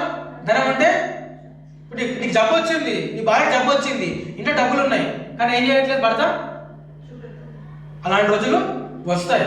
నీ భర్త నీకు జబ్బు వచ్చింది, నీ భార్య నీకేం చేయట్లేదు, డబ్బులు పెట్టుకొని చూపించకపోతే ఇదే అన్నమాట. ఏమి? ధనాపేక్ష. నెక్స్ట్ బింకములు ఆడువారు. బింకములు, నీ ముందు ఒకలా మాట్లాడి నీ వెనుక ఇంకొకలా మాట్లాడతారు. కొండలు చెప్తారు. అహంకారులు, దూషకులు, తల్లిదండ్రులకు అవిధేయతులు, కృతజ్ఞత లేనివారు. మేలు చేస్తాం కానీ వాళ్ళకి ఏమంటుందంట? కృతజ్ఞత అంటే సార్ నేను మోసపోయాను అని మనం అంటాం కదా. నేను నమ్మాను, ఆ వ్యక్తిని చేశాను, నమ్మాను, మేలు చేశాను, మంచిగా ఉండటం చేశాను, నాకు తిరిగి నాకేమైంది? ఇప్పుడు విధేయత లేనివాడు అయిపోయాడు. అపవిత్రులు, అనురాగ రహితులు, అతిథి ద్వేషులు. బంధువులు వస్తే ఈరోజు ఏమవుతున్నారు పిల్లలు? అతి అంటే ఇంకా ఎక్కువగా అతి ద్వేషులే కదా. రైట్. అపవాదకులు, అతిదేంద్రియులు, క్రూరులు, సజ్జనాద్వేషి, మంచివారిని ద్వేషించేవారు, ద్రోహులు, మూర్ఖులు, గర్వాంధకులు, దేవుని కంటే సుఖానుభవం ఎక్కువగా ప్రేమించేవారు. వీళ్ళు దేవుని కంటే ఎక్కువ సుఖము కావాలని వీళ్ళంట కోరుకుంటారంట. ఉన్నారా మన మధ్య ఎవరైనా అలాంటి వారు? జాగ్రత్త, లేరని అనుకుంటాను నేను. అంటే వీళ్ళకి ఏం కావాలి? ఎక్కువగా ప్రార్థన చేద్దాము, మోకాలు వేసి, మోకాలు నొప్పులు వస్తాయి, సారీ నేను చేయాలి. అవును, ప్రార్థన చేద్దాం, 1 గంట, ఒక హాఫ్ అన్ అవర్, 10 నిమిషాలు మోకాలు వేసా, వద్దులే, మోకాలకి ఏమైంది? మచ్చలు వస్తాయి. దేవుని కంటే వీళ్ళు ఏంటంట, ఇక్కడ బయటికి వెళ్దాం సువార్త కంటే లేదు. ఏం చేశారు? ఇంట్రెస్ట్ అనేది వాళ్ళకి ఏమవ్వట్లేదు, రాదు. అంటే ఒకసారి ఆలోచించుకోండి, దేవుని కంటే ఎక్కువ సుఖానుభావం గల వారు ఉన్నారు మన మధ్యలో. చూసారు ఎప్పుడైనా? మన మధ్యలో అంటే సమాజంలో అంటున్నారు. ఉన్నారా? ఉన్నారు. ఇక్కడ పెట్టిన గిన్నె తీసి అక్కడ పెట్టరు.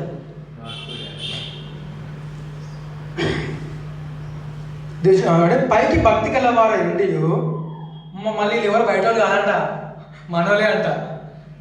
వీళ్ళెవరు? మనోలే అంట. ఇక్కడ అర్థమవుతుందా?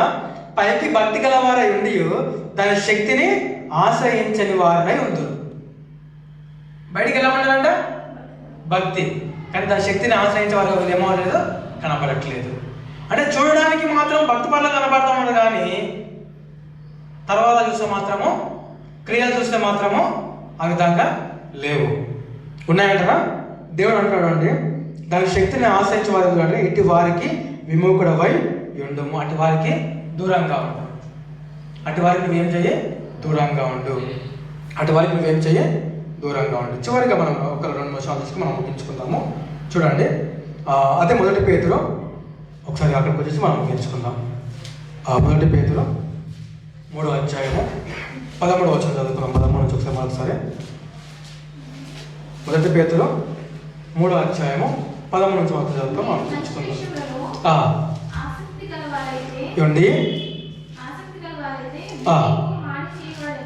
ఎవడునో లేడు. మీరు ఒకవేళ నీతి నిమిత్తము శ్రమపడినను మీరు ధన్యులే. వారి బెదిరింపునకు భయపడకుడి, కలవరపడకుడి. నిర్మలమైన మనస్సాక్షి గలవారే మీలో ఉన్న మిమ్మను ప్రతి వానికి సాత్వికముతోనూ భయముతోనూ సమాధానము చెప్పుచు ఎల్లప్పుడూ ఉండు. మీ హృదయముల యందు క్రీస్తు ప్రభుగా చూడండి. ఇక్కడ దేవుని వాక్యం, మీరు మంచి విషయంలో ఆసక్తి గలవారైతే మీకు హాని చేయబడేవాడు కూడా లేడు. ఎలాంటి క్రియలు చేస్తూ ఉన్నాము? దేవుడు అంటాడు, మీరు మంచి విషయములలో ఆసక్తి గలవారైతే మీకు హాని చేయబడేవాడు కూడా లేడు.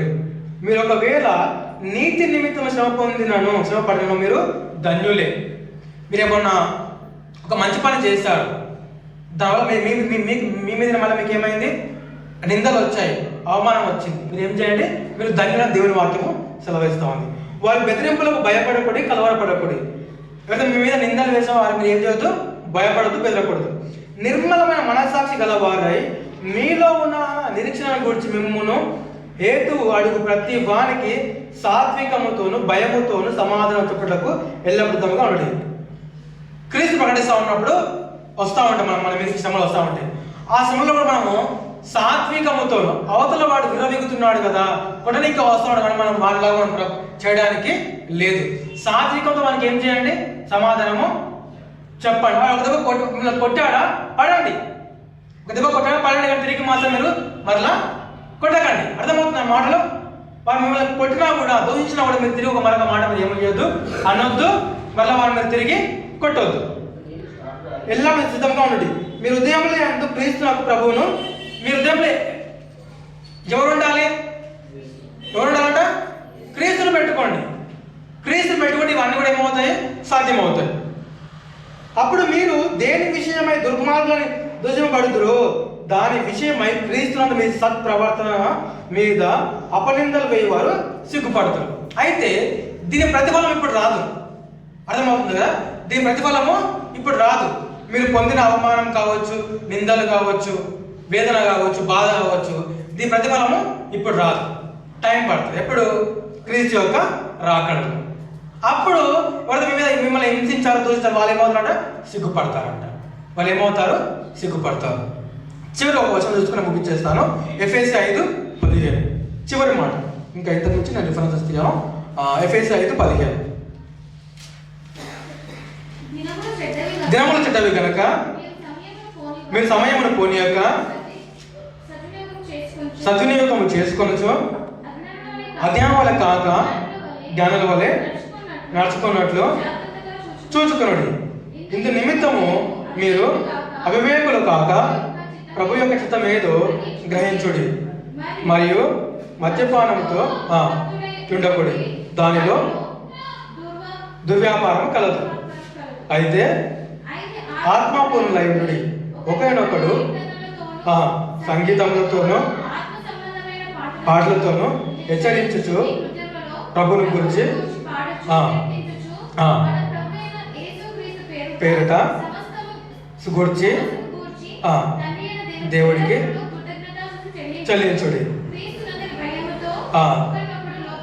చూడండి, చివరి మాటలు ఇవి అనమాట. దేవుడు ఏమైనా దినములు చెడ్డవి కనుక సమయాన్ని పోనీయక సద్వినియోగ చేసుకొనొచ్చు, ఆ జ్ఞానం వల్లే నడుచుకునేటప్పుడు జాగ్రత్తగా చూసుకోండి. మనం సమయము వృధా చేస్తున్నామా కదా, ఇందాక చూసుకున్నాం కదా, దేవుడు సంవత్సరం మొదలుకొని సంవత్సరం అంతవరకు కూడా కాచి కాపాడాడు, మన కొత్త సంవత్సరం మనకు అనుగ్రహించాడు. మనం నిర్లక్ష్యంగా వహిస్తున్నామా లేదంటే దాన్ని ఉపయోగించుకుంటున్నామా? సమయాన్ని మనం ఉపయోగించుకుంటున్నామా వ్యర్థం చేసుకుంటున్నామా? చూడండి, అందుకే మీరు ఎట్లాగా ఆ జ్ఞానం వల్ల కాక జ్ఞానం నడుచుకున్నట్లు జాగ్రత్తగా చూచుకొనుడి. ఇందు నిమిత్తం మీరు అవివేకులు కాక ప్రభు యొక్క చిత్తం ఏదో గ్రహించుడి, మరియు మద్యముతో మత్తులై ఉండకూడదు, దానిలో దుర్వ్యాపారము కలదు. అయితే ఆత్మపూర్ణులై ఉండడి. ఎలా ఉంటున్నాడు దేవుళ్ళలో? మనం ఎల్లప్పుడూ ఆత్మ విషయాలు మనం ఎలాగంటారు? దేవునికి పూర్ణంగా కనిపించాలి. కానీ లేదా అది లేదు, అది ఉందంటారా? అది లేదు. దేవుడికి ఏది అవసరం లేదు, దేవుడికి ఏది కూడా అవసరం లేదు. నుండి ఒక్కడి నీ ఆత్మ ఆయనకు ఎలా కనిపించాలట? పరిపూర్ణంగా కనిపించాలి. ఆయన నిన్ను చూసినప్పుడు ఆయన నీకు ఏ ఆత్మ అయితే ఇచ్చాడో ఆ ఆత్మ పరిపూర్ణంగా ఆయనకు కనబడాలి. ఒకరినొకరు కీర్తనలతోనూ సంగీతములతోనూ ఆత్మ సంబంధమైన పాటలతోనూ హెచ్చరించు మీ హృదయములను ప్రభువుని గురించి పాడుచు కీర్తించండి. మన ప్రభువునైన యేసుక్రీస్తు పేరిట సమస్తం గురించి తండ్రి అయిన దేవునికి ఎల్లప్పుడూ స్తుతులు చెల్లించండి. అపోస్తలుల కార్యములు 2:42 ఒక మాట ఉంటుంది. ఏమంటారు ఒకరు చెప్తారా? ఏమంటది? వారు ఎడతెగక ప్రార్థన చేయడాను, రొట్టె విరుచుటయందును, సహవాసం అందును ఎడతెగక. ఇది ఒక్కటి పాటించండి సంవత్సరం అంతా కూడా. చదవండి. అపోస్తలుల బోధయందును, సహవాసం అందును, రొట్టె విరుచుటయందును, ప్రార్థన చేయుటయందును. ఫస్ట్ ఏంటిది? బోధ. మనకేముండాలంట? ఫస్ట్ మనకేముండాలి? బోధ ఉండాలి, చదవాలి, వినాలి దేవుని వాక్యం. ఇంకా వేరే విషయాలతో మన సంబంధం లేదు. అర్థమవుతుందా? ఫస్ట్ ఏంటిది? బోధ. సెకండ్ సహవాసం. ఏమంటారంటే నువ్వు సహవాసం రాకపోతే కూడా నీకు ప్రాబ్లం అవుతుంది. మళ్ళీ చెప్తున్నాను, సహవాసం రాకపోతే కూడా నీకు ఏమవుతుంది? ప్రాబ్లంలో పడిపోతాం మనం. ఎందుకంటే అపవాదం ఎదిరించాలంటే మనం ఒకరితో కాదు, మనం సమూహంతో మనం ఏం చేయాలి? ఎదిరించాలి. ఇవి మిస్ అయిపోయినాం అనుకోండి, ఇంతకు చెప్పిన వాక్యాలన్నీ వేస్ట్ అయ్యి, ఇంతకు ఎప్పుడు వచ్చిన వాక్యాలను కూడా వేస్ట్ అనమాట. ఫస్ట్ ఏమంటారు మనకి ఈ సంవత్సరం అంతా కూడా? బోధ. ఎడతెగకుండా ఉండాలి. దీంట్లో కూడా ఏమంటారు? బోధ విషయంలో, చదివే విషయంలో, దేవుని వాక్యము వినే విషయంలో. రెండవది సహవాసం ఉండాలి. సహవాసం లేకపోతే ఒంటరివాడు అయిపోతావు, సహవాసం లేకపోతే బలహీనం అయిపోతాం, సహవాసం లేకపోతే అపవాదిని ఎదిరించలేకపోతాం. మూడవది రొట్టె విరుచుటయందు. ఏంటి రొట్టె అంటే? క్రీస్తు యొక్క జననము, మరణము, పునరుద్ధానం. మనం నిత్యం నెమరు వేసుకుంటూ ఉండాలి. క్రీస్తు రాకుండా మనం నిత్యము జ్ఞాపకం చేసుకుంటూ ఉండాలి. నెక్స్ట్ ప్రార్థన చేయుటయందును విసుగక ఎడతెగక. మనము విసుగు కూడా రావద్దు. విసుకొస్తున్నాం అంటే నువ్వు ఇంకా దేవుని సంబంధివి కావు, ఇంకా దేవుని పనులలో పరిపూర్ణము కాలేవు. బోధయందు ఉండాలి. సంవత్సరం అంతా కూడా వినండి. ఎంతవరకు దేవుని వాక్యం అయితే అంతవరకు దేవుని వాక్యానికి సమయం వేసించండి. ఫస్ట్ ఏంటిది? అందరూ చెప్తామా? ఫస్ట్ ఏంటిది? బోధ. సెకండ్ది సహవాసం. మూడవది రొట్టె విరుచుట. నాలుగవది ఇవి ఉంటే మనం సెటిల్డ్ అయిపోతాం. మన బాడీ మన కంట్రోల్లోకి వస్తుంది, మన కోరికలు మన కంట్రోల్లోకి వస్తాయి, మన ఆశలు మన కంట్రోల్లోకి వస్తాయి. ఇవి కానీ మిస్ అయినాం అనుకోండి, లోకంలో ఉన్న మన కంట్రోల్లోకి వస్తాయి, మనం మన కంట్రోల్ తప్పిపోతాం అనమాట. బోధ ఉండాలా ప్రతి ఆధారం. ఇక్కడనే కాదు, ఎక్కడైనా వెళ్ళండి, కానీ బోధ మాత్రం మీరు ఏం చేయొద్దు, మిస్ కావద్దు. మేము ఇక్కడికి రమ్మని చెప్పట్లేదు, మీరు ఎక్కడికైనా వెళ్ళండి, కానీ బోధ మాత్రం మీరు ఏం చేయొద్దు. ఒకవేళ మీకు వినే ఛాన్స్ లేదు, వెళ్ళే ఛాన్స్ లేదు, లైవ్లో మన విడుగు ఉంది కదా, ఛాన్స్ లేదు, లేని దాంట్లో మీరు ఏం చేయండి? వాక్యం వినండి. రెండవది ఏం చేయండి? సహవాసం. సహవాసం ముఖ్యం అనమాట. అని అందుకే అంటారు, లేని పక్షాన మీరు పోండి, కానీ ఒకవేళ మీకు అవకాశం ఉందంటే మాత్రము సహవాసంలో కూడుకోండి. ఏమవుతుంది పోకపోతే అంటే ఇంకా అది అలాంటి దేవుడు చెప్తా ఉన్నాడు. ఏమవుతుందో దేవుడు చెప్తానే ఉన్నాడు. నిర్లక్ష్యం అయితే ఏమవుతుంది, కట్ చేసి దేవుడు పక్కన పెట్టేసేస్తాడు, అగ్గిలో కాల్చి వచ్చేస్తాడు. బోధ ఉండాలి, సహవాసం ఉండాలి, రొట్టె విచ్చేందు ఉండాలి, తర్వాత ప్రార్థన. అప్పుడే కదా మనం అందరం కూడా ఐక్యంగా ఉండమని దేవుడికి అపవాదికి అర్థమవుతూ ఉంటుంది. మీకు 4 ఎద్దుల కథ తెలుసా? మీకు 4 ఎద్దుల కథ. ఒక సింహము 4 ఎద్దులు. టైటిల్ వచ్చేసి ఐకమత్యం. ఒక సింహము 4, ఒకటే సింహము 4 టైటిల్ వచ్చేసి ఐకమత్యం అనమాట. ఇవి అన్ని కూడా 4 ఎద్దులు కూడా ఐకమత్యంగా ఉన్నాయి. సింహం వచ్చేసింది, 4 ఎద్దులు కలిసి ఏం చేశారు, సింహాన్ని ఎదిరించాయి. వీడు ఏం చేశాడు తెలివిగా, అపవాది వీడు ఏం చేశాడు తెలివిగా, వీడి మధ్యలో చిచ్చు పెట్టాడు. ఇప్పుడు ఏమయ్యాయి ఇవి 4 దిక్కులుగా వెళ్ళిపోయాయి. వీడు దీన్ని అటాక్ చేశాడు. ఈ 3 చూస్తున్నాయి, బాగా అయిందిగా అనుకుంటున్నాయి. ఏమనుకుంటాడు, బాగా అయిందిగా అనుకుంటున్నాయి. అంటే అపవాది వీడు ఏం చేశాడు, అటాక్ చేసి. ఎందుకంటే వీడు సహవాసంలో వీడి మధ్యలో ఏం లేదు, వీడి మధ్యలో ఐక్యత, ఇంతకుముందు ఐక్యత ఉండేది. వీడు వచ్చాడు కానీ వీడు ఏం చేయలేక అప్పుడు వీడు తెచ్చిపెట్టాడు. దేనివల్ల, నోటి మాట వలన. హెచ్చింపు, గర్వము, అంధకారము అవి ఉన్నాయి కదా, అహంకారము, అవన్నీ తీసుకొస్తాడు మన లోనికి.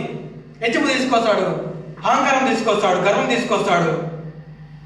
తులసి మన అంతా ఏం చేశాడు, నిర్లక్ష్యం అయిన విధంగా తీసుకొచ్చేస్తాడు. నిర్లక్ష్యం వచ్చేసింది, 4 దిక్కులు వెళ్ళిపోయింది. ఇప్పుడు ఇది ఏం చేసింది, ఒక్కరు అటాక్ చేసింది. ఈ మూడు ఏమనుకుంటున్నాయంట, బాగా అయింది అనుకుంటున్నాయంట.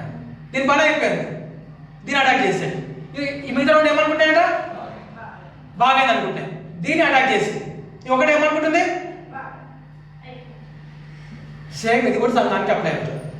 సంఘం ఐక్యత లేకపోతే, ఇందాక చెప్పాను కదా, మన నోటి మనం కాచుకోకపోతే వాడు వచ్చేసి ఏం చేశాడు, ఇందాక ఆ మాటలు మనం చెప్పింది అదే అవన్నీ పెడతాడు అనమాట. మాటలు పెడతాడు, వారి పక్కన నేను ఎందుకు కూర్చోవాలి, నేను గొప్ప కదా, నేను గొప్ప, అహంకారం, అంధకారం కలగజేశాడు. ఇది లేకపోతే ఏంది, బోధ లేకపోయినా బోధ ఉండాలి, సహవాసం ఉండాలి, రొట్టె విచ్చడం ఉండాలి, తర్వాత ప్రార్థన ఉండాలి. ఇందులో ఏది లేకపోయినా మన అపవాదికి ఏమి ఇచ్చినట్లు, ఛాన్స్ ఇచ్చినట్లు. వాడు ఏం చేశాడు తెలుసు కదా, ఒకడు పోయి వానికడ చెడ్డమైన మరిగాడు దయాలు తీసుకొచ్చి పెడతాడు. వాని గతి మొదటి కంటే చివరిది చాలా దారుణంగా ఉంటుంది అన్న పరిస్థితి. మనం చాలా ఐక్యంగా ఉండాలి. ఇప్పుడు నన్ను వచ్చి పెట్టాడు అనుకోండి, మీరు అందరూ పారిపోయారు అనుకోండి, ఏమైపోయినట్లు అప్పుడు అంటే ఎవరైనా వస్తారు కదా, మొదటి వచ్చిన కొట్టారు అనుకోండి, మీరు పారిపోయారు అనుకోండి, ఐక్యమత్యం ఉన్నట్లా? మిమ్మల్ని ఎవరో ఏదో కొడుతున్నారు, నేను పారిపోయినా అనుకోండి, ఐక్యమత్యం ఉన్నట్లా? లేదు. మరి మనమే కదా దాన్ని తీసుకురావాలి. ఎలా, బోధ యందు, ప్రార్థన యందు, సహవాసం యందు, రొట్టె విచ్చుట యందు. వీటిని మానకుండా చూసుకోండి. నేను లేకపోయినా, ఇక్కడ ఉన్న వాళ్ళు ఎవరున్నా ఎవరు లేకపోయినా, ఇది ఎవరికి వారికి ఏం చేస్తుంది, వర్తిస్తుంది. ఇంకా వీడు వచ్చాడు అనుకోండి, వీడికి మాత్రం మనం అవకాశం ఇస్తాను అనుకోండి, ఇంకా చాలా చెదరైపోతుంది. ఏమైపోతుంది, చాలా చెదరైపోతుంది. అప్పటి వరకు దేవునితో మంచిగా ఉండే రిలేషన్ ఆదాము కవ్వకు ఎలా ఉంటే, నోటి మాట ద్వారా వాడు ఏం చేశాడు, అవ్వను మోసపరిచాడు. కథం ఏమైపోయింది, రిలేషన్ ఏమైంది, బ్రేక్ అయిపోయింది. అదే అవ్వ ఆదాము ఒకటే మాట మీద ఉండుంటే, చెప్పండి, మీరే చెప్పండి, అవ్వ ఆదాము ఒకటే మాట మీద ఉండుంటే ఈరోజు మనకి గతి అదే ఏదైనా తోటలో మంచిగా పండ్లు తింటూ ఉండేవాళ్ళు. సీరియస్గా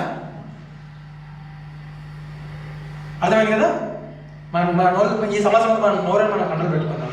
తర్వాత ఈ 4 ఇది వద్దు మనకు, ఇది 5 ఈ 4 మాత్రం ఏంటి చెప్పండి, ఇది చెప్పి మనం ముగించుకుందాం. ఫస్ట్ ఏంటిది, బోధయందు, తర్వాత సెకండ్ సహవాసం, 3వది, 4వది ప్రార్థన చేసుకుందాం. కూడా దేవుడి వాక్యాన్ని దీవించును గాక. దయగల మా తండ్రి, ప్రేమగల మా ప్రభువా, జీవములైన జీవాధిపతి, మీ బంగారు పాదములకు నాయన, అపరంజ పాదాలకు వందనాలు, స్తోత్రాలు. దినాన్ని బట్టి, సమయాన్ని బట్టి, దాన్ని బట్టి తండ్రి మీకు వందనాలు నాయన, స్తోత్రాలు ప్రభు. ఇంతవరకు నాయన మరి 6 మొదలుకొని మీరు మాకు మధ్యలో తోడుగా ఉండి మీరు చేసిన సహాయాన్ని బట్టి మీకే వందనాలు తండ్రి, స్తోత్రం ప్రభు. రాజులకు రాజా, ప్రభులకు ప్రభుడా, ఆరాధనకు యోగుడా, నీకు స్తోత్రం నాయన, నీకు వందనాలు తండ్రి. నాయన మరి ప్రభా నీ స్వరూపాన్ని మనం చేసి నాయన తండ్రి మీ యొక్క స్వరూపాన్ని మాకు ఇచ్చారు నాయన, నీకు వందనాలు తండ్రి. మేము దాన్ని పోగొట్టుకున్నాం ప్రభా, మేము పోగొట్టుకున్నాం ప్రభా. మరి మరలా మీ యొక్క ప్రియ కుమారుని పంపించి అయితే మేము సావాసం పోగొట్టుకున్నామో, అయితే మీరైనా రిలేషన్ పోగొట్టుకున్నామో తండ్రి, నీ యొక్క ప్రియ కుమారుని ద్వారా మరలా మాకు దాన్ని అయ్యా దయచేసావు నాయన, నీకు వందనాలు స్తోత్రం ప్రభా. మరి తండ్రితంగా గత సంవత్సరం అంతా కూడా మీరు కాపాడి మీరు ఎక్కడి కింద భద్రపరిచారు నాయన. నా తండ్రి మా పొరపాట్లన్నీ కూడా మీరు ఎదిగి ఉన్నారు తండ్రి. వాటిని మీరు క్షమించి మీరు ఎంత కృప చూపి ఉన్నారో మీకు వందనాలు స్తోత్రాలు తండ్రి. మరొక సంవత్సరం నాయన మమ్మల్ని సజీవ లెక్కలు ఉంచారు తండ్రి, మీకు వందనాలు స్తుతులు స్తోత్రాయన. ఈ సంవత్సరం అంతా కూడా ప్రభు మరితోనైనా వినబడ్డ వాక్యానుసారంగా మరి మా నాలుకను మేము అదుపులో పెట్టుకుంటూ మరి నాయన ప్రవచన వాక్యములే, అనుకూలమైన వాక్యములే, అనుకూలమైన మాటలే, మంచి మాటలే తను మేము పలికేవారుగా ఉండేలాగున సహాయం దయచేయండి. మరి జీవపు మాట మేము పలికేవారు ఉండేలాగున కూడా సహాయం దయచేయండి. కాను మాటలు, కీడు మాటలు, చెడ్డ మాట వెళ్ళకుండా అయ్యా మా నాలుగు మేము కాచుకోవడం మీకు కూడా మీ సహాయం మాకు దయచేయండి ప్రభు. అయ్యా తండ్రి మా రుద్రమైన జీవదారులు బయటకు వచ్చే ఒక వాక్య సెలవిస్తుంది కనుక తండ్రి, జీవపు మాటల వల్ల మేము ఉండేలా కూడా మీ కృపణ మీ సహాయం మాకు దయచేయండి. అదేవిధంగా ప్రభు మరి నాయన తండ్రి ఈ సంవత్సరం అంతా కూడా నాయన ప్రభు మరి నాయన తండ్రి మేము బోధయందును నాయన అపోస్తుల యొక్క బోధయందును తండ్రి, సహవాసమందును, విటవిచ్చుయందును, ప్రార్థన యందును ఎడతెగక ఉండేలా కూడా మీ కృపణ మీ సహాయం మాకు దయచేయండి. మాకున్న శ్రమలు, మాకున్న శోధనలు వాటిని తెచ్చుకొని ప్రభు మేము బయటకు వచ్చేలా కూడా మీ కృపణ మీ సహాయం మాకు అనుగ్రహించమని విన్న వాక్యం దీవించి ఆస్వాదించమని యేసుకృష్ణ ప్రార్థన పరమ తండ్రి. ఆమేన్ ఆమేన్. ప్రభునామానికి